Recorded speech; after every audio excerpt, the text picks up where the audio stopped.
아니, 왜 저만 오랫동안 붙잡아두는 건데요? 저분은 한국 여권이고 당신은 프랑스 여권이잖아. 한국인은 왜 저분이고 나는 당신이라고 부르는 건데? 여기서 난리치지 말고 잠자코 절차에 응해주시죠. 공항은 우리가 속한 나라가 얼마나 위대한지를 가장 직접적으로 느낄 수 있는 공간입니다.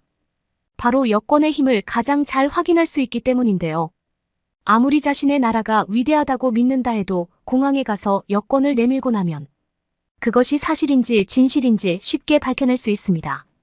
오늘 소개해드릴 사연은 함께 공부하던 한국인 유학생을 후진국에서 왔다며 무시했었던 유럽 여성의 경험담입니다.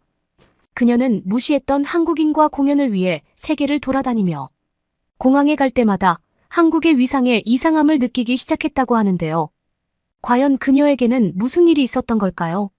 감동의 모든 것 애청자 여러분, 영상 시작 전 좋아요와 불우이웃을 위해 끝까지 시청 부탁드립니다. 안녕하세요. 저는 프랑스에서 태어난 쉘브로입니다.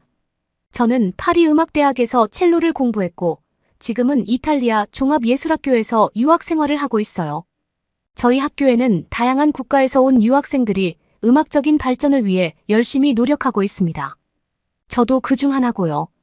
뛰어난 실력을 가진 친구들이 전 세계에서 모였으니 경쟁이 얼마나 치열하겠습니까? 저 같은 첼리스트만 해도 쟁쟁한 실력자들이 널려 있다고 할 수 있죠. 잠시만 연습을 게을리하면 뒤처지고 도태되는 것이 이곳의 냉정한 현실입니다.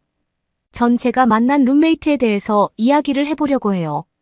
한국에서 온 다연이라는 친구는 제가 한 학기를 거의 마칠 무렵 저희 학교로 유학을 왔어요. 예쁘장한 외모를 가진 그녀는 저와 기숙사 룸을 같이 쓰게 됐고 전 우리 학교에 입학한 다연이를 친절하게 대해주었습니다.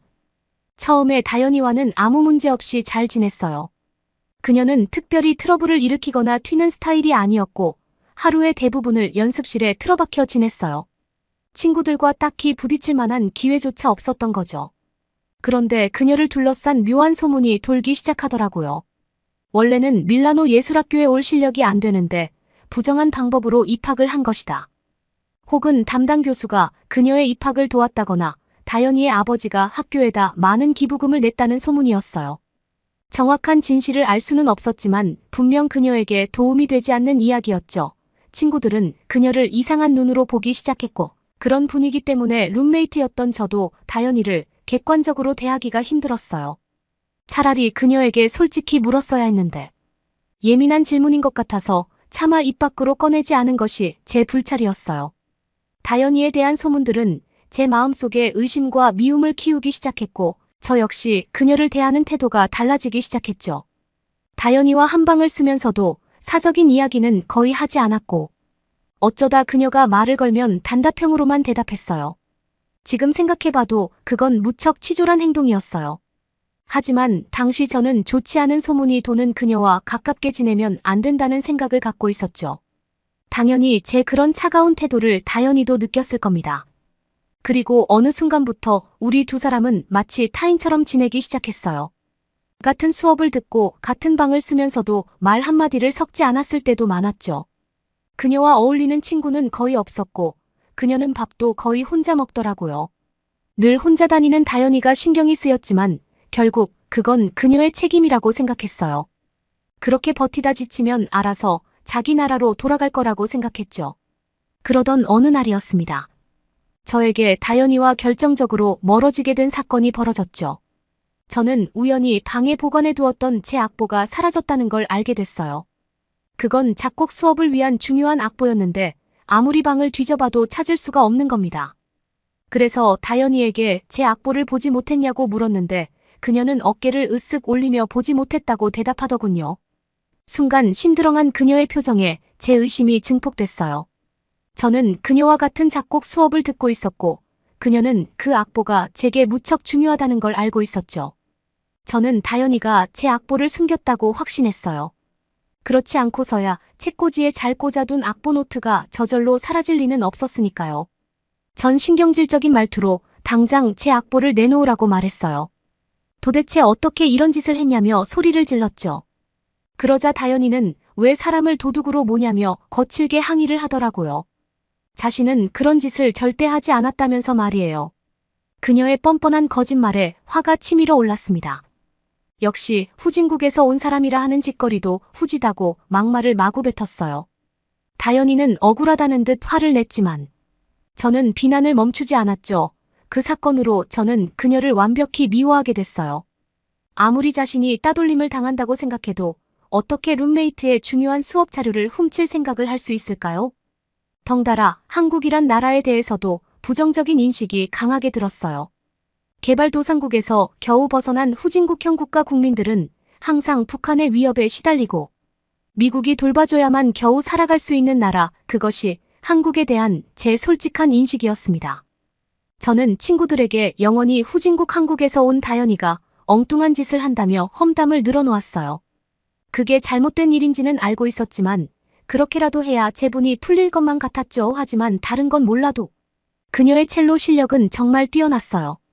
수업 때마다 교수님의 칭찬을 받았고 친구들조차 그녀가 만들어내는 아름다운 선율의 엄지를 세웠죠. 솔직히 음악학교에서 음악 실력만큼 돋보이는 능력은 없습니다. 그래서인지 그녀에게 등을 돌렸던 친구들이 조금씩 다연이에게 관심을 갖기 시작했고 어느덧 다연이와 어울리는 친구들도 생기기 시작했죠. 같은 첼리스트로서 다연이의 실력에 질투심이 생기더군요. 아시아 후진국 출신에게 실력이 밀린다는 건 제 자존심에 큰 상처를 냈죠. 전 그녀를 미워하는 만큼 연습에 열중했어요. 꼭 실력으로 콧대를 눌러줘야겠다는 생각을 하게 된 겁니다. 그리고 때마침 저희 학교에서 아주 큰 프로젝트가 진행됐어요. 저희 학교를 대표할 오케스트라 팀을 구성하고 그 팀은 한 달간 각국을 돌며 연주회에 참여하는 프로젝트였죠. 학교에선 이 프로젝트 오케스트라 팀원이 될 연주자들을 선발한다고 홍보를 했어요. 학교를 대표하는 오케스트라에 합류한다는 것은 연주자로서 큰 기회임이 틀림없었죠. 전 선발 연주회를 대비해서 엄청난 노력을 했고 선발 연주회에서 그동안 갈고 닦은 제 실력을 유감없이 발휘했습니다. 혼신의 힘을 다해 연주를 마치고 난 뒤 올해와 같은 박수갈채를 받으며 전 제가 오케스트라의 첼로 제1파트의 멤버가 될 거라고 확신했어요. 그리고 제 예상대로 전 오케스트라의 당당한 일원으로 선발됐습니다. 하지만 뛰어난 실력을 자랑하는 다연이 역시 많은 주목을 받으며 오케스트라 팀원에 선발됐어요. 그리고 그녀는 제1첼로의 수석 연주가 자리까지 차지했죠. 수석 연주가는 악단장까지 맡는 경우가 대부분이기 때문에 엄청난 영광이 아닐 수가 없었어요. 그런 중요한 자리에 선발됐다는 것은 누가 뭐라고 해도 뛰어난 실력자라는 걸 증명합니다. 전 그녀의 실력을 인정하지 않을 수가 없었어요. 결국 우리 두 사람은 세계 각국의 무대에 서는 연주회에 참석하게 됐고 오스트리아를 필두로 유럽의 각 무대를 돌기 시작했습니다. 좋은 취지로 진행되는 연주회는 관객들의 큰 호응을 받았고 저희 밀라노 예술학교 오케스트라 단원들도 많은 박수를 받을 수 있었어요. 다연이는 악단장으로서 훌륭히 제 몫을 해냈죠. 그런데 유럽 국가를 다닐 때에는 잘 몰랐는데 다른 나라에 방문하면서부터 뭔가 이상한 점이 느껴지더라고요. 그건 공항에서 입국 심사를 할 때였는데요. 한국인이던 다연이는 입국 심사대에서 바로바로 통과를 하는데 유독 저만 심사대에서 시간이 오래 걸리는 겁니다. 심사대 직원은 저에게 이런저런 질문을 하며 심사를 빨리 진행하지 않는 거예요. 아니 같은 학교 출신이자 같은 오케스트라 단원인데 왜 심사에 차별이 있는 건지 이해할 수가 없었죠. 특히 후진국 한국 출신 다연이는 항상 1등으로 입국 심사대를 통과한다는 게 너무 이상하게 생각됐어요. 전속으로 엄청나게 불평을 하고 있었죠. 그런데 그와 비슷한 일이 오스트리아의 입국 심사대에서 또 벌어지는 게 아니겠습니까? 그날도 어김없이 다연이는 자신의 여권을 내자마자 바로 입국 심사대를 통과했는데 입국 심사 직원은 프랑스 여권을 낸 저에게 한참이나 질문을 던지더라고요. 이탈리아 유학은 언제부터 온 거냐? 왜 여권에 도장이 이렇게 많은 거냐? 부모님은 뭐 하시냐? 프랑스에선 무슨 일을 했느냐? 등등 쓸데없는 질문들을 너무 많이 늘어놓는 겁니다. 약간 신경질이 났던 저는 입국심사대 직원에게 왜 저한테만 시간을 끄냐고 물었는데 그 직원이 하는 말이 우리나라 여권을 제출하는 사람들은 입국심사를 꼼꼼하게 해야 한다고 대답하는 겁니다. 그 말 한마디에 자존심이 팍 상했던 저는 먼저 입국심사대를 통과해서 기다리고 있는 다연이를 가리키며 그럼 한국 여권은 왜 그냥 통과시켜주냐고 따져 물었죠. 그러자 그 직원이 저를 뚫어지게 쳐다보더니 저 한국인과 같은 소속이냐며 고개를 갸웃거리더라고요.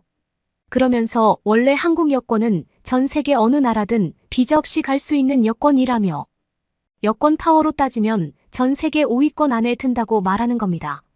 그리고 저 한국인과 같은 소속이라면 입국 심사는 이쯤에도 될 것 같다고 말하더니 입국 도장을 팡 찍어주며 그제야 통과시켜주더라고요. 전 그 말에 깜짝 놀라고 말았어요.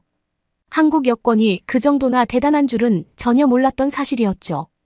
여권 파워가 미국을 뛰어넘을 정도라면 한국이란 나라는 제가 생각하고 있던 후진국이 아니라는 뜻이었어요. 전 제가 한국에 대해서 완벽히 잘못 알고 있었다는 사실을 깨달았죠. 저는 어색하게 다현이에게 다가가 한국 여권을 구경해도 되겠냐고 물었어요. 도대체 어떻게 생겨먹은 여권이길래 전 세계 국가를 쉽게 입국할 수 있는 건지 궁금했거든요. 그녀는 의아한 표정으로 제게 자신의 여권을 보여주더라고요. 그런데 한국 여권에는 입국 도장이 하나도 찍혀 있지 않은 겁니다. 전 다현이에게 왜 여권에 도장이 없냐고 질문했죠. 그러자 다현이는 한국 여권은 도장을 찍는 방식이 아니라 디지털로 처리하는 방식이라고 말하더라고요. 그 말을 듣는 순간 얼굴이 확 달아올랐어요.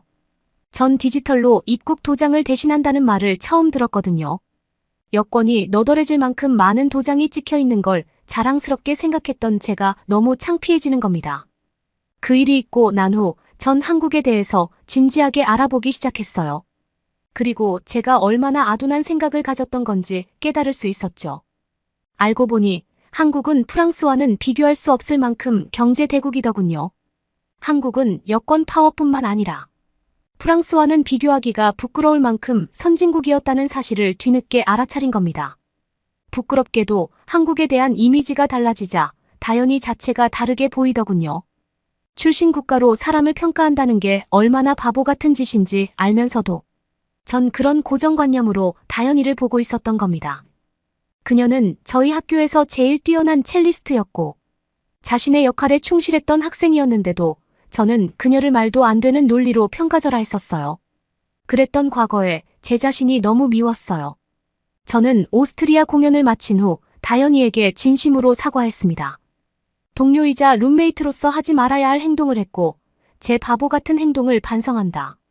고백했어요. 그녀는 제 사과를 흔쾌히 받아주었고 앞으로 남은 공연을 멋지게 완성하자며 오히려 응원을 보내주더군요. 저는 그런 다현이와 함께 한국에서 마지막 공연을 하게 됐습니다. 객석을 가득 채운 한국 관객들은 저희 무대에 뜨거운 박수를 아끼지 않았고 성황리에 연주회를 마칠 수 있었어요. 그리고 저희에게는 한국을 관광할 수 있는 하루의 시간이 주어졌는데요. 다현이는 자신이 직접 한국을 안내해주겠다며 저를 포함한 몇몇 친구들을 데리고 서울 관광을 시켜주었어요. 한국의 수도 서울은 정말 거대한 도시였어요. 특히 서울의 인구가 1000만에 가깝다는 다현이의 말을 듣고 기절할 뻔했죠. 서울의 지하철은 가고 싶은 곳이라면 어디든 편리하게 이동할 수 있을 만큼 거대한 도시를 촘촘하게 덮고 있더라고요. 저희 프랑스는 지하철이라는 교통 시스템 자체가 매우 불편하거든요. 그저 버스나 택시 혹은 해안도로를 통해 자전거로 이동하는 것이 일반적이죠. 하지만 한국은 뛰어난 지하철 시스템을 보유하고 운용하고 있었어요. 우리 일행은 다현이를 따라서 강남이라는 번화가를 구경하게 됐는데요. 그곳은 수많은 빌딩들이 어깨를 맞대고 서 있었고 다양한 상점들이 빽빽하게 들어차 있더라고요. 이미 밤늦은 시각이었는데 많은 사람들이 강남 거리를 채우며 즐거운 시간을 보내고 있었어요. 그런 활기찬 광경은 프랑스나 오스트리아에서도 보기 힘들었죠. 저희는 다현이와 함께 환상적인 한식을 맛보았고 스티커 사진도 찍고 노래방도 경험하며 한국 젊은이들이 즐기는 문화를 마음껏 만끽할 수 있었어요. 다현이는 자신도 정말 오랜만에 한국의 밤거리를 즐기는 거라며 무척 즐거워하더군요. 저는 다현이가 오로지 첼로만 알고 내성적인 줄로만 알았는데 이렇게 활발한 성격을 가졌다는 걸 그제야 알게 된 겁니다. 역시 사람을 겉으로만 판단하고 편협한 시각으로 보면 안 된다는 걸 뼈저리게 느꼈어요. 저희 일행은 다현이 덕분에 잊을 수 없는 추억들을 만들었습니다. 한 달간의 긴 여행을 마무리한 저희는 오스트리아로 돌아와서 정말 둘도 없는 친구로 지내게 됐어요. 그런데 어느 날 평소 저와 친하게 지내던 프랑스인 친구가 저에게 잘 썼다며 제 악보를 툭 하고 건네주는 겁니다. 그 악보는 제가 다현이가 숨겼다고 생각한 바로 그 악보였죠. 한참 잊고 있던 악보가 프랑스 친구에게서 나오자 전 도대체 이게 어떻게 된 거냐고 물었어요. 그런데 그 친구는 자기가 빌려가겠다고 말하지 않았냐며 태연하게 대답하는 겁니다. 그 친구는 제 악보를 빌려가서는 2달이 넘도록 돌려주지 않았던 거였죠. 악보를 되찾은 저는 다현이에게 그 악보를 보여주며 또 한 번 사과를 해야만 했어요. 다현이는 그 악보가 사람 잡을 뻔했다며 깔깔 웃음을 터뜨리더라고요. 전 똘똘 뭉쳐있던 오해와 반목을 풀고 이제는 절친이 된 한국인 친구와 함께 여전히 최선을 다해서 음악 공부를 하고 있습니다. 이제 얼마 후 졸업을 하게 되면 각자의 인생을 걷게 되겠죠. 하지만 다현이 덕분에 인생을 어떻게 살아야 하는지 크게 깨달은 부분이 있어요. 그런 면에선 다현이와 한국에 대해 진심으로 감사한 마음을 가지고 있습니다. 저는 여전히 그녀의 열렬한 팬이자 지지자입니다. 언제나 그녀의 인생에 밝은 빛이 비치길 기원합니다. 여러분은 이번 사연을 어떻게 보셨나요? 흔히 유럽인들은 유럽을 세상의 중심이라고 생각한다고 합니다. 실제로 유럽에는 유럽연합이라고 하면 미국도 경계할 만큼 강력한 연합체가 있기도 한데요. 하지만 유럽 한국과만 놓고 본다면 한국과 비교해 뛰어나다 말할 수 있는 국가는 많지 않습니다. 반면 한국은 놀라운 발전을 이룬 선진국으로 지금도 세계에서 큰 주목을 받고 있죠. 앞으로의 한국의 활약이 더 기대되고 한국인으로서 뿌듯해지는 사연이었습니다. 그러면 다음 사연으로 넘어가겠습니다. 한국은 실직한 사람한테 돈을 준다고? 한국은 세금을 다 퍼줘서 망하겠구나. 한국 회사에서 일하는 일본인들이 일본과 한국이 함께 망할 거라고 하면서 웃고 있습니다. 다소 기분이 나쁜데요. 과연 어떤 일이 있었던 것일까요? 안녕하세요. 저는 일본에서 살고 있는 야마루라고 합니다. 일본에서 고등학교를 졸업했고 일반 대학을 졸업하자마자 취직을 했어요. 엄청나게 부유한 집은 아니었지만 어렸을 때부터 부모님의 행복한 모습을 많이 보고 자랐어요. 저희 부모님은 사이가 굉장히 좋으신 편이고 저에 대한 지원을 아끼지는 않으셨던 것 같아요. 일본의 버블 경제 붕괴로 제가 결혼을 해도 아이를 한 명만 낳고 산다면 앞으로도 제가 사는 데에는 별 문제가 없을 거라고 생각했어요. 어쨌든 대학도 나왔고 바로 취직도 했으니까요. 하지만 요즘은 생각이 많이 바뀌었는데요. 일본은 망해가고 있는 것 같아요. 아마 일본에서 결혼을 하길 바라는 20대들은 아무도 없지 않을까요? 사실 저는 이제 돈이 없어요. 제가 대학에 갈 때까지만 해도 저는 일본이 반드시 미국을 이길 거라고 확신했어요. 특히 제가 고등학교 때 일본의 성장률은 정말 대단했거든요. 매일 TV에서는 일본과 미국이 싸우는 이야기들이 들려왔고요. 저는 일본이 정말 멋지다고 생각했어요. 다른 나라들은 미국이 잘못됐다는 걸 알면서도 미국에 절대 목소리를 내지도 못하는데 일본은 달랐으니까요. 특히 한국은 아주 치사하다고 생각했어요. 매일 일본이 이렇게 많은 물건들을 사주고 한국을 살게 해주는데 매일같이 미국 편만 드니까요. 심지어 한국으로 간 일본인 가수들이 다시 일본으로 돌아오는 데는 이유가 있다고 생각했죠. 백화점에서 명품을 사는 일본인들이 가득했고요. 저희는 부가 영원할 거라고 믿었어요. 저희 집도 대학을 보낼 수 있었으니까요. 하지만 올해 들어 상황은 정말 최악으로 치닫고 있어요. 저는 졸업하자마자 작은 기업에 취직했어요. 조금 힘들기는 하지만 그래도 이 정도면 괜찮다고 생각했어요. 그런데 갑자기 제 사수가 퇴사했어요. 저는 퇴사라고 생각했는데 지금 생각해보니까 퇴사가 아니라 높은 월급을 감당하지 못해서 잘린 것 같아요. 그리고 제 자리가 바뀌었죠. 사수의 자리는 채워지지 않았어요. 대신 사수가 하던 일을 제가 해야 했죠.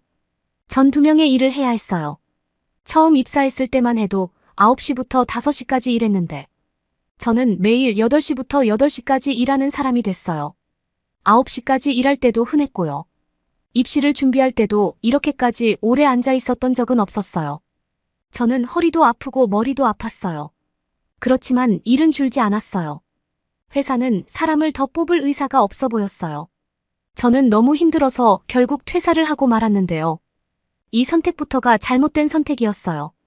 저는 바로 취직을 했으니까 당연히 다른 회사를 갈 수 있을 거라고 생각했는데요.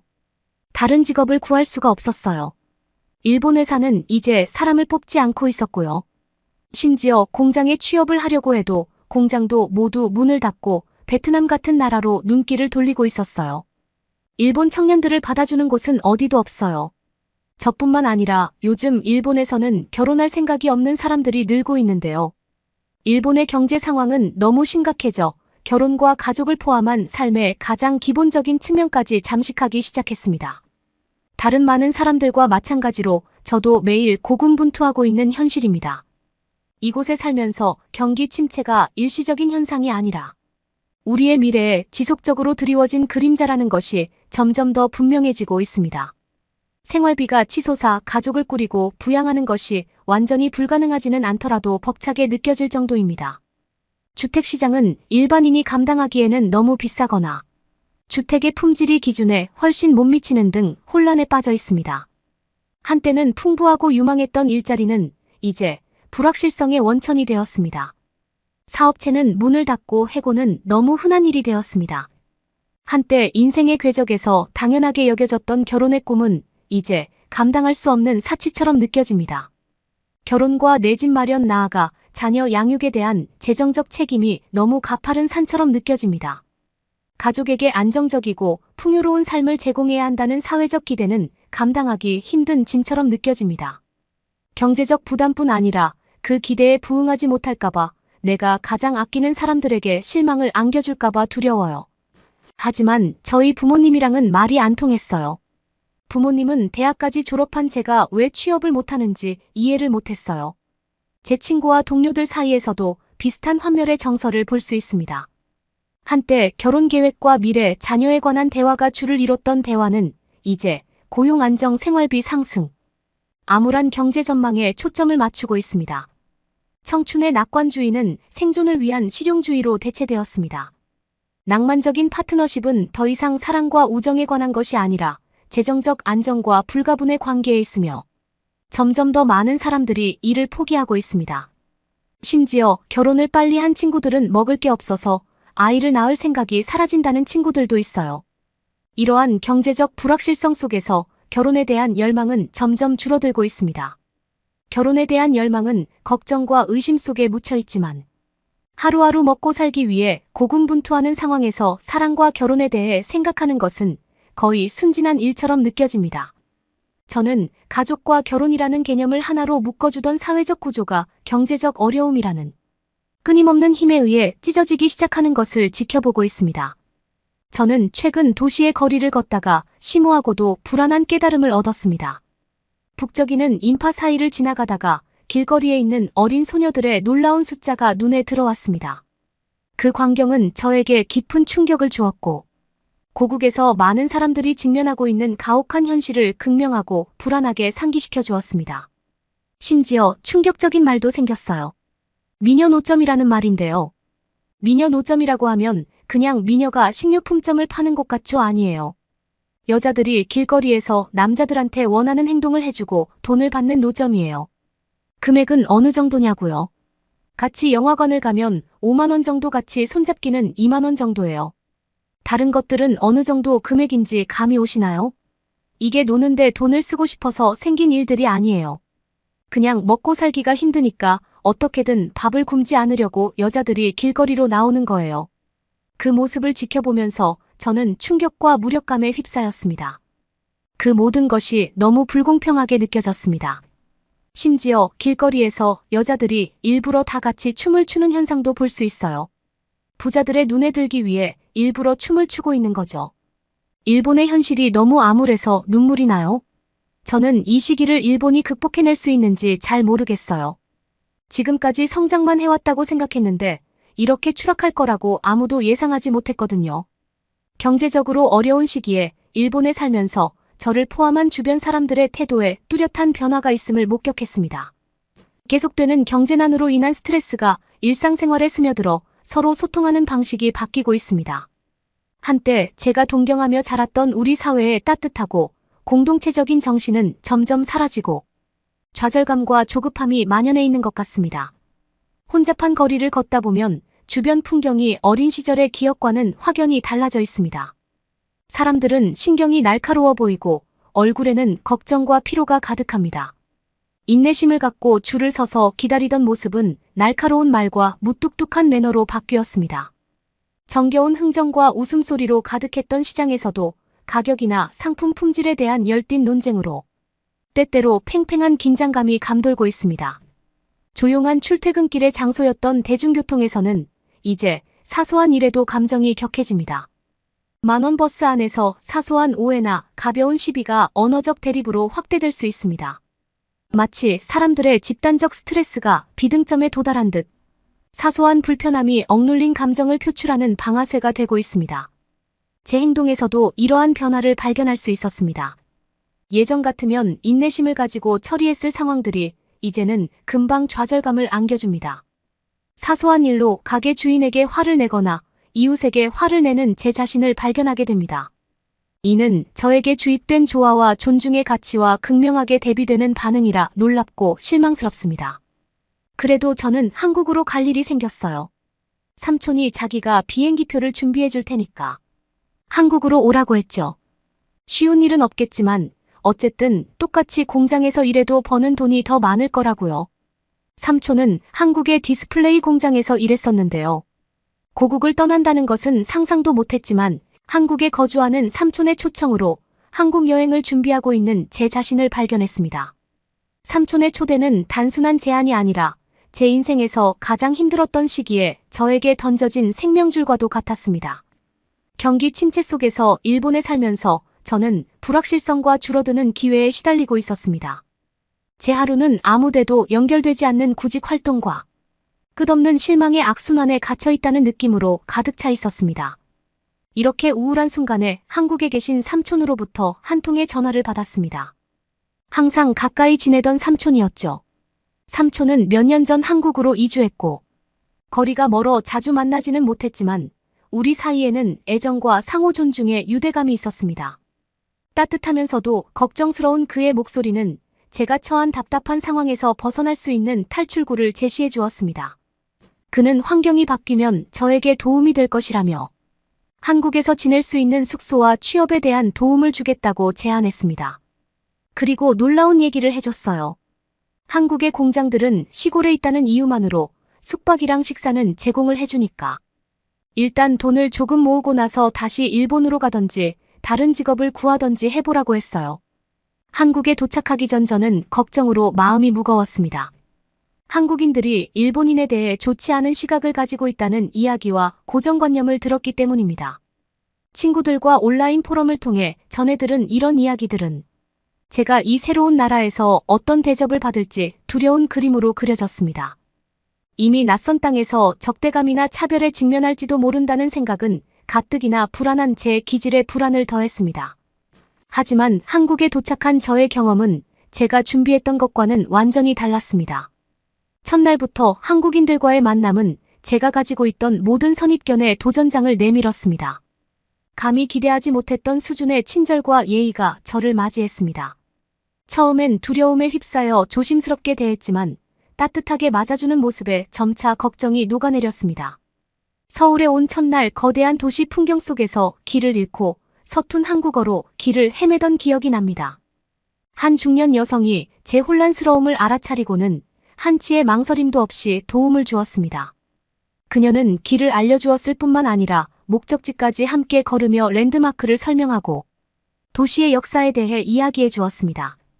한국에서의 첫 만남에서 받은 그녀의 관대함은 저에게 깊은 인상을 남겼습니다. 며칠이 지나고 몇 주가 지나면서 저는 이러한 친절이 남의 일이 아니라는 것을 알게 되었습니다. 저를 위해 간단한 한국어로 제품을 설명해 주던 상점 주인이나 만원, 버스에서 자리를 양보해준 어린 학생 등 이런 행동 하나하나가 저를 환영해준다는 느낌을 더했습니다. 현지인들과의 대화는 때때로 언어의 장벽으로 인해 제한적이었지만 인내심과 진심 어린 관심으로 가득했습니다. 아마도 가장 감동적인 경험은 삼촌의 이웃들과 나눈 대화일 것입니다. 이웃 주민들은 자기 건물에 새로 이사온 외국인에 대해 알게 되었을 때 회의적이거나 거리를 두는 대신 두 팔 벌려 저를 환영해 주었습니다. 그들은 저를 차에 초대하며 자신들의 문화를 공유하고 일본에 대한 이야기를 듣고 싶어 했습니다. 제 배경과 유산에 대한 그들의 호기심은 제가 우려했던 무관심이나 경멸과는 거리가 멀었습니다. 이러한 경험을 통해 저는 한국에 대한 관점뿐만 아니라 편견과 고정관념을 극복하는 인간의 친절함에 대한 관점을 바꾸게 되었습니다. 한국에서 일본인이라는 것에 대해 처음 가졌던 두려움은 사라지고 소속감과 유대감으로 대체되었습니다. 국적은 다를지 몰라도 따뜻함과 연민을 느끼는 능력은 보편적이라는 사실을 새삼 깨닫게 되었습니다. 공장 일이 쉽다고 하면 거짓말이겠죠. 공장에는 한국 사람들은 거의 없었고 일본인들이나 다른 나라 외국인들만 있었어요. 저는 좀 자존심이 상했어요. 일본이 최고라고 생각했는데 전 이제 한국인들 밑에서 일을 하고 있었으니까요. 그런데 정말 신기한 일이 있었어요. 우리 공장에는 평소에도 꼼꼼하게 일을 처리하는 부지런한 외국인 근로자가 한 명 있었습니다. 하지만 그날은 피로가 그를 압도했습니다. 순식간에 아수라장이 되어버린 한순간 순식간에 펼쳐진 장면은 놀라울 정도로 느리게 전개되었습니다. 그는 지속적인 주의를 요하는 기계 중 하나를 조작하고 있었습니다. 기계의 윙윙거리는 소리가 일상 업무의 배경이 되는 단조로운 일이었습니다. 저는 그의 눈꺼풀이 처지고 잠과의 싸움에서 고개를 끄덕이는 그의 모습을 흘기 쳐다본 기억이 납니다. 미처 반응하기도 전에 그의 몸은 앞으로 쓰러졌고 손은 기계 안으로 미끄러져 들어갔습니다. 기계가 멈추는 삐걱거리는 소리는 그의 날카로운 고통의 외침에 묻혀버렸습니다. 우리 모두가 무슨 일이 일어났는지 처리하는 동안 시간이 잠시 멈춘 것 같았습니다. 그러자 마치 현실로 돌아간 것처럼 바닥이 들썩였습니다. 직원들은 비상 버튼을 누르고 도움을 요청하는 소리를 지르며 그를 돕기 위해 달려갔습니다.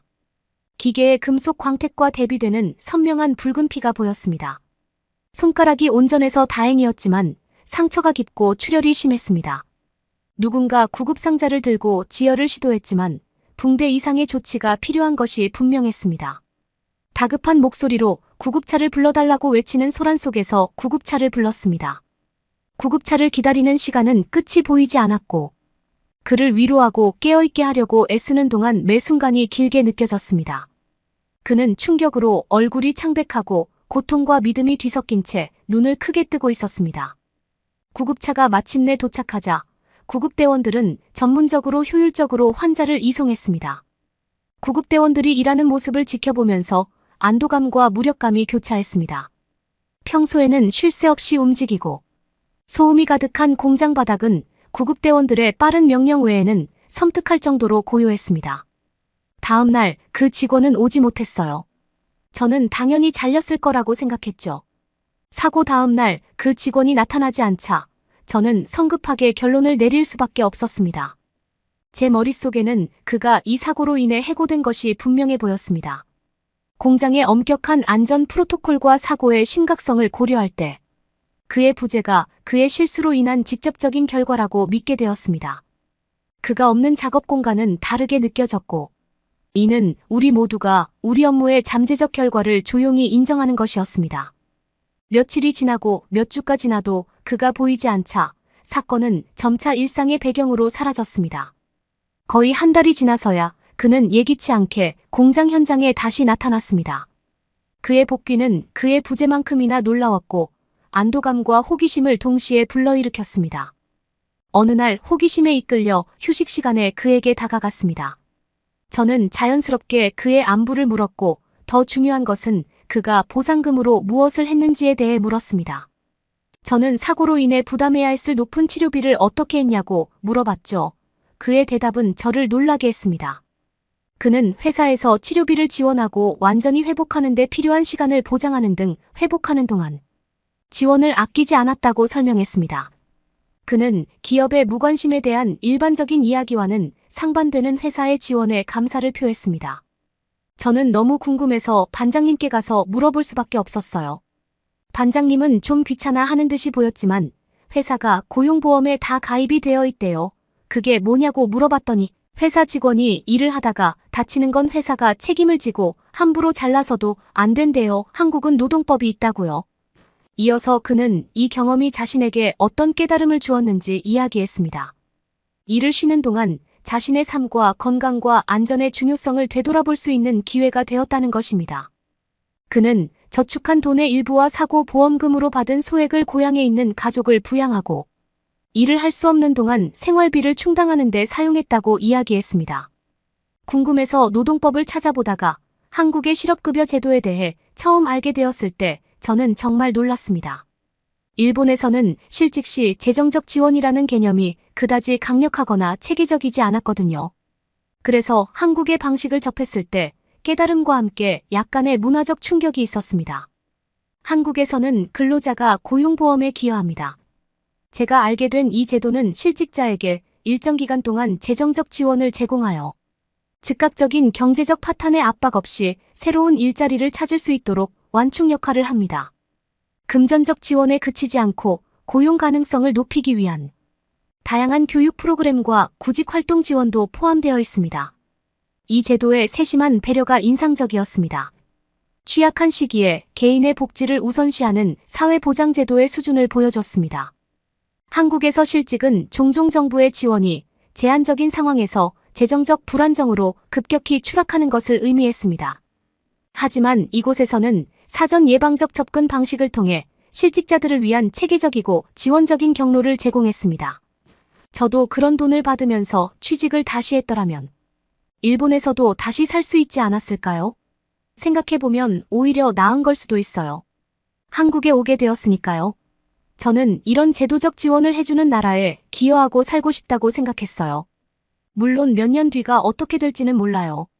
하지만 지금의 마음은 그래요.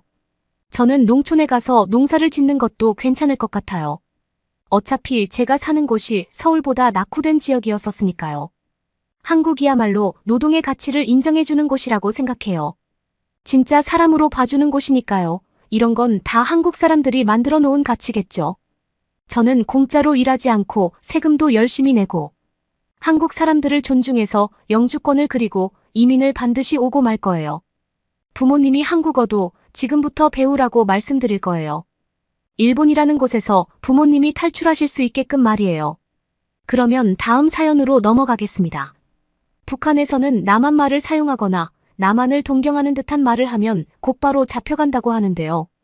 북한 사람들이 남한을 동경할 수밖에 없는 현실을 깨닫는 것을 무서워하는 것이죠. 독일의 통일이 이렇듯 문화의 힘에서 비롯된 것이라. 사회주의 국가의 지도자들은 문화적으로 다른 나라에 흡수되는 것을 굉장히 두려워합니다. 비단 북한뿐만이겠나요? 중국에서도 한류에 대한 것은 저항이 있습니다.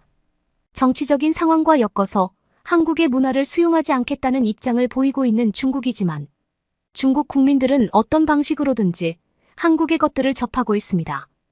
중국 국민들이 실제로 원하는 것과 다르게 중국의 유명인들은 중국 것이 옳은 것이다. 중국의 문화만이 정답이다라는 이야기를 하고 있습니다. 해외의 문화를 배척하고 중국 것을 즐기는 것이 당연한 애국이라는 말까지 서슴지 않고 있습니다. 영향력 있는 중국 스타들의 발언들을 듣고 그것에 동조되어 있는 많은 중국인들이 있습니다. 학창시절 한국에서 1년간 유학을 했던 중국인 대학생이 자신들의 또래들의 이중적인 태도에 대해서 할 말이 많다고 하는데요. 실제로는 한국을 굉장히 부러워하면서 겉으로는 아닌 척하는 그 이중적인 모습을 꼬집고 싶은 모양입니다. 그리고 이어서 한국의 실태를 보면 세련되지 못하고 자기 관리도 못하는 사람들이 많은 것이라는 생각을 가지고 있던 중국 여성이 한국으로 단체 관광을 왔다가 느꼈던 충격적인 내용에 관한 사연도 연이어서 소개시켜드리려고 합니다. 관련된 내용 지금부터 만나보시죠. 몇 년 전에는 그러지 않았는데 최근 한국에 대한 인식 변화가 생긴 것 같습니다. 과거 한국 이야기가 나오면 일반적으로 한국 사람들은 다 멋지고 깔끔해라는 인식을 가지고 있었는데 최근 제 또래 일부 친구들이 느끼는 한국에 대한 생각은 한국은 그냥 성형천국이야. 막상 한국에 가보면 중국하고 다를 게 없어. 다들 키높이 깔창은 기본이고 한국에서 잘생긴 사람이 있다고 하면 다. 어릴 때부터 부모님들이 돈을 모아줘서 성인이 되고 나면 선물로 성형을 한 거다라는 이야기를 하고는 합니다. 최근 몇 년 사이 이런 말들이 점점 퍼지고 있습니다. 중국의 대중매체나 유명인들이 이야기를 하는 것들을 그대로 국민들은 흡수하고 있습니다. 하지만 저는 그런 말을 들을 때마다 기분이 좋지 않은데요. 거짓을 말하고 있다는 것을 잘 알고 있기 때문입니다. 그 근거를 한번 대보죠. 저희 아버지의 직업은 경호원입니다. 낮은 서열의 경호원이지만 저희 아버지가 모시는 대사관님을 따라서 이 나라, 저 나라 옮겨다니며 근무를 하고는 하십니다. 그래서 저는 중국에서 거의 어머니와 함께 지냈습니다. 아버지가 모시는 대사관님이 주로 선진국이 아닌 개발도상국 쪽으로 나가 계셨고, 때문에 경호원 직원들도 가족들을 데리고 갈 수 있지만 굳이 그래야 할 필요성을 못 느꼈습니다. 오히려 더 나쁘다고 생각했으니까요. 그동안 아버지가 나가 계셨던 나라들 중 가장 좋은 나라가 우크라이나라고 말하면 이해하시기 쉬우실 겁니다. 그러다가 한 번은 한국에도 발령을 받으셨던 적이 있는데요. 그때 저희 가족은 처음으로 아버지를 따라서 해외로 거주지를 옮겼습니다. 서울 한복판에 위치한 중국 대사관도 구경도 해보고 한국의 시내도 구경해보고 저와 어머니한테는 한국은 정말 엄청나게 대단한 나라였습니다. 한국의 장점은 너무나 많기 때문에 지금 언급하기는 곤란하고 나중에 기회가 되면 다시 말씀을 드려보겠습니다. 그렇게 저는 한국의 고등학교에 다니게 되었습니다. 하루아침에 일어난 갑작스러운 변화였지만 저는 너무나 행복했습니다. 한국인 친구들은 저를 친절하게 맞이해 주었으며 정치적인 갈등이 있는 중국에서 왔다고 하면 저를 배척하고 왕따를 시킬 수도 있다는 걱정을 했던 그 자체가 스스로 너무나 부끄러울 정도로 한국인 친구들은 저에게 너무나 잘 대해주었고 덕분에 사이 좋은 친구들도 많이 만들었습니다. 한국어 실력도 빠르게 늘었고 제 또래 한국인 친구들이 가지고 있는 생각과 한국에서의 생활 습관이 어떻게 되는지 그리고 한국의 전반적인 것들에 대해서 알게 되는 좋은 시간이었습니다. 몇 년간 한국에 머물 줄 알고 한국 대학으로 진학하는 것도 진지하게 고려했지만 아쉽게도 1년 만에 아버지는 다른 나라로 발령을 받으시는 바람에 어머니와 저는 다시 중국으로 돌아가야 했습니다. 1년이라는 시간 동안 제가 알고 있는 한국은 정말 좋은 곳이었고 중국인 친구들에게 해줄 말이 많은 곳이었습니다. 제가 당시에 한국에 다녀왔을 때만 해도 친구들은 한국을 동경하는 쪽에 가까웠는데 몇 년이 지난 지금 한국에 대한 이미지는 많이 바뀌어 있습니다. 당연히 아직도 한국을 좋아하고 한국에 한 번이라도 가본 사람들이라면 당연히 한국이 중국보다 훨씬 더 좋은 곳이고 기회가 있으면 반드시 가야 하는 곳이지만 한국에 대한 이상한 생각에 빠져 가보지도 않고 잘 알지도 못하는 한국에 대해서 나쁜 말을 하는 친구들이 너무나 많다는 것을 알게 되었습니다. 중국은 점점 더 해외 문화에 대해서 폐쇄적인 입장을 취하고 있고 그것은 중국인들로 하여금 국제적인 감각을 놓치게 만드는 일로 이어지고 있습니다. 이것은 좋은 현상이 아닙니다. 특히 젊은 층들은 외모가 곧바로 자신의 능력이 되고 있는 시대, 많은 중국인들은 아름다운 얼굴을 굉장히 중요하게 생각합니다. 남자나 여자나 가릴 것 없이 취업시장에서도 얼굴은 자신의 경쟁력이 되는 시대가 되었습니다. 말로는 한국은 성형미인 천국이야. 한국의 길거리에서 뚱뚱한 사람을 보기 힘든 이유가 한국에서 뚱뚱하면 바로 사회적 낙오자 취급을 받아 TV에 나오는 한국 연예인들은 몰라도 막상 한국에 가보면 거지들밖에 없어서 보기가 흉해라는 말들을 서슴지 않느니 중국의 젊은이들이 막상 자신의 외모를 꾸밀 때는 한국 사람들을 따라하고 있다는 것이죠. 중국 TV에 나오는 유명한 사람들은 이목구비가 뚜렷하고 큼직한 인상을 주지만 그것은 일부만 추린 것이고 오히려 일반적인 사람과는 이질적인 느낌을 주기 때문에 그런 화장법은 사실 대부분의 중국인들과는 맞지 않습니다. 오히려 더 이상한 것이죠.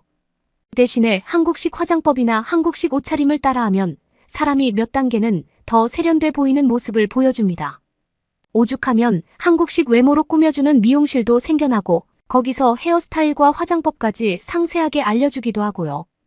그리고 한국적인 미를 추구하는 경향을 따라서 한국식 화장법 강의, 한국식 옷 입기 같은 강좌들도 생겨날 정도로 중국인들의 속마음 깊숙하게 자리 잡은 한국 사랑을 알 수 있습니다. 하지만 그들은 절대로 한국을 따라하는 것이라고 말하지 않습니다.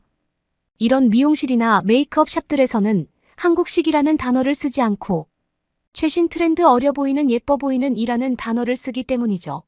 몇 년 전부터 한국을 배척하려는 중국 정부의 노력이 정말로 이제는 그 성과를 내놓고 있어요. 그나마 중국 정부의 강한 통제가 미치지 않는 시골 지역이나 작은 도시에 가면 한국이라고 하면 다들 멋지고 예쁘던데 라는 말을 하고 있지만 대도시에는 그렇지 않은 사람들이 너무나 많아요.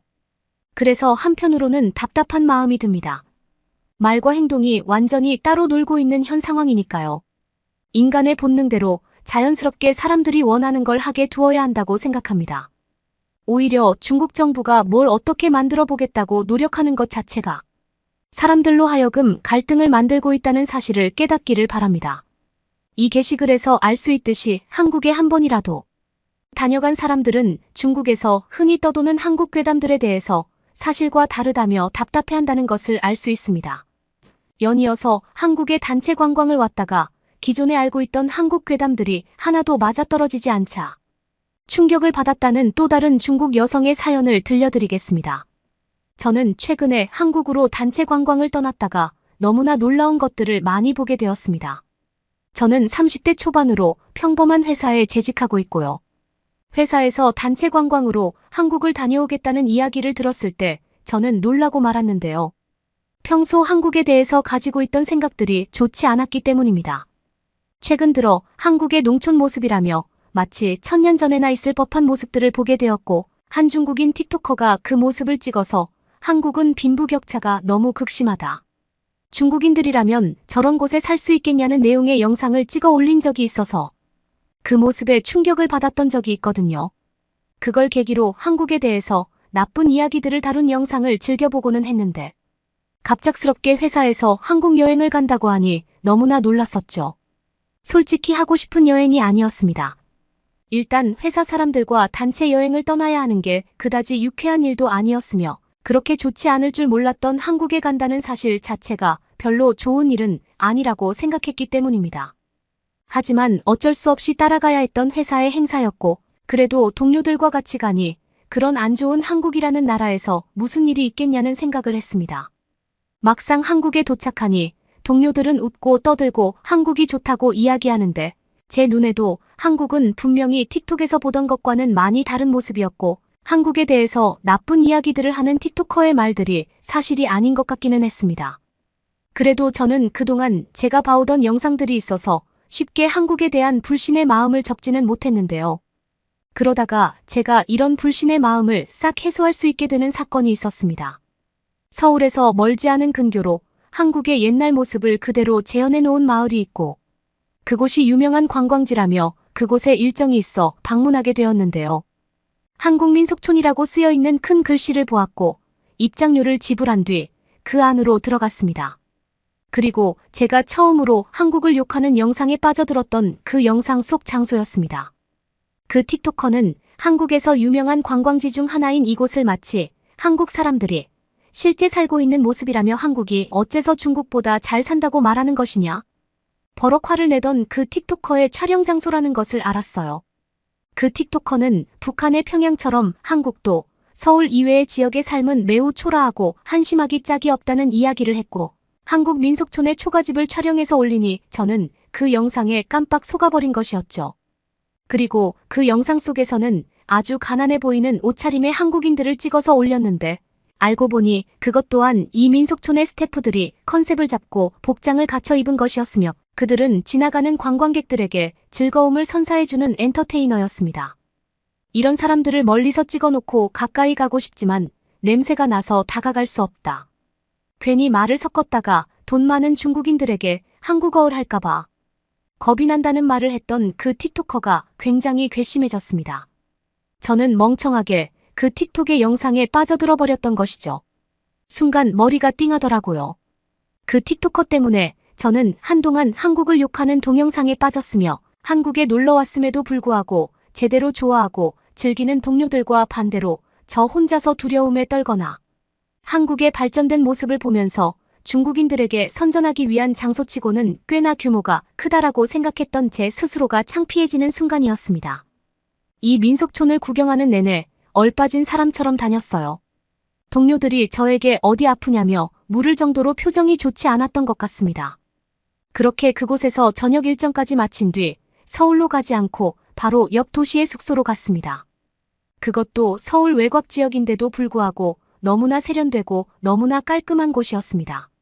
실제 한국 사람들이 살고 있는 주거타운 같았는데 중국의 개성 없고 재미없는 도시보다 훨씬 좋았습니다. 구경거리도 많았고요. 음산한 분위기를 풍기는 뒷골목도 전혀 발견하지 못했습니다. 도시의 공원을 찾아가니 많은 한국 사람들은 여유를 즐기고 있었으며 중국과는 너무나 다른 분위기를 풍겼습니다. 뭐라고 설명해야 할지 모르겠지만 중국보다 한국이 훨씬 더하니 수백 배는 더 좋은 곳이라는 것을 바로 알 수 있었어요. 그리고 저는 숙소에 누워서 다시 한번 한국을 욕하는 동영상들을 생산해내는 그 틱토커들의 팔로우를 취소했습니다. 취소하면서 제가 굳게 믿었던 영상 몇 가지를 다시 봤는데요. 아주 교묘하게 편집을 했으며 있지도 않은 한국 사람들의 모습들에 대해서 나쁘게 묘사하려는 쪽으로만 영상을 제작했더군요. 한국에 와보니 바로 알 수 있었어요. 저는 댓글을 달기로 했습니다. 한국에 와보니 저렇지 않다고 말이죠. 그리고 팔로우를 취소했고 다시는 그의 영상이 저에게 추천되지 않을 것이라고 생각합니다. 그러면서 새롭게 알게 된 사실도 있는데요. 한국을 깎아내리는 영상들을 보다 보면 사실과 다르다. 진짜 한국에 가본 게 맞냐, 한국에 대해서 얼마나 알길래 그런 이야기들을 하는 것이냐는 등 영상의 내용이 틀렸다고 지적하는 댓글들이 엄청나게 많거든요. 그리고 댓글창에는 늘 싸움을 하고 있는 모습이 보이고요. 늘 그렇듯 한국은 나쁜 나라라는 주장을 하는 사람들이 이기고는 하죠. 하지만 저처럼 한국을 경험해봤거나 한국에 대해서 제대로 알고 중국의 암울한 현실에 대해서 알고 있는 사람들은 영상의 내용이 틀렸다는 것을 지적하는 것이었지만 절대 다수의 중국인들은 그 올바른 댓글을 공격하며 그 사람이 스스로 댓글을 삭제하지 않으면 안 될 정도로 만들고 있던 것이었습니다.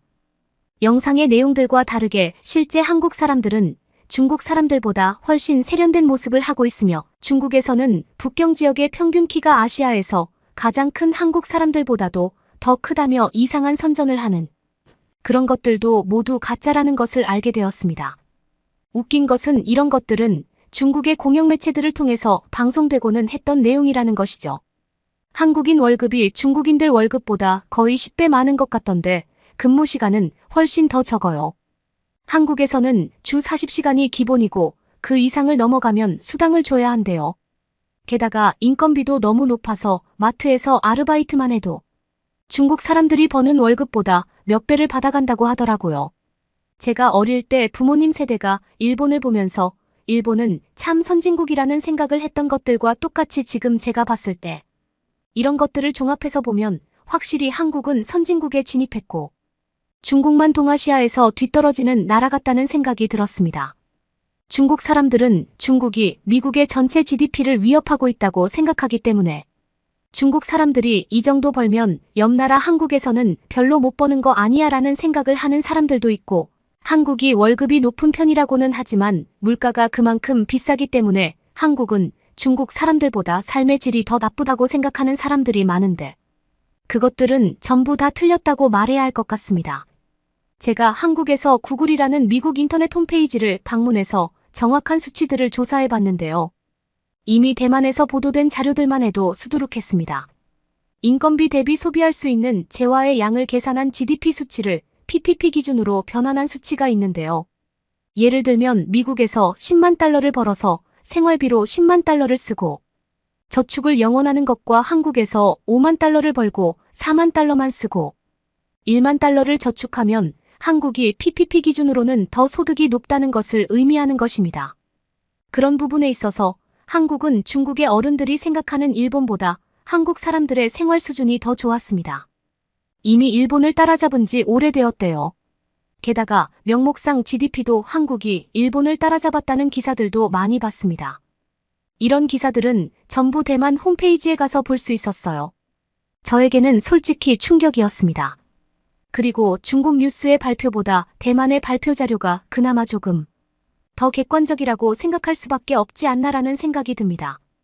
우리는 우리보다 훨씬 더 잘 사는 한국을 마치 가난한 거지나라 취급을 하면서 살았던 것이죠. 이미 알 사람들은 다 알겠지만 모르는 대부분의 사람들은 또 중국 공식 뉴스, 틱톡을 보면서 잘못된 사실을 사실인 것처럼 믿고 있습니다. 그리고 중국의 생활 수준이 궁금해서 찾아봤는데 말하기 처참할 정도로 너무나 열악한 곳에서 우리는 살고 있던 것이었습니다. 대만 뉴스라서 다 믿기는 어렵겠지만 대만과 중국의 격차도 너무나 심하다는 듯한 뉴스 기사를 봤는데요. 이거는 조금 믿지 않으려고는 하지만 그래도 제 생각보다 대만이 더 잘 살고 있다는 것도 알게 되었습니다. 중국은 나라가 부자인데 국민들은 가난합니다. 한국 여행을 통해서 저의 갇혀있던 생각이 트여버렸습니다. 아직도 중국 정부에서는 한국 여행 규제를 풀어주지 않고 10년 전과 다르게 지금은 한국을 방문하는 사람들이 매우 적습니다. 한때 한국은 중국 관광객들이 들어오지 않자 한국의 대기업들이 도산할 위기에 처했다는 뉴스를 보기는 했었지만 그 브랜드들은 역시나 아직도 건재하고 서울에서 가장 좋은 땅에 높은 건물을 가지고 있습니다. 강한 중국이라고 생각했었는데 공식 뉴스를 너무 믿어서는 안 될 것 같다는 생각이 듭니다. 이것들은 제가 한국을 다녀와서 느낀 점이고 전 세계에서 제대로 통용되는 뉴스들과 소식들을 접해보기 위해 노력해보세요. 평소 알던 상식과 다른 것들이 꽤나 많다는 것을 알게 되실 것입니다. 여러분은 어떻게 보셨나요?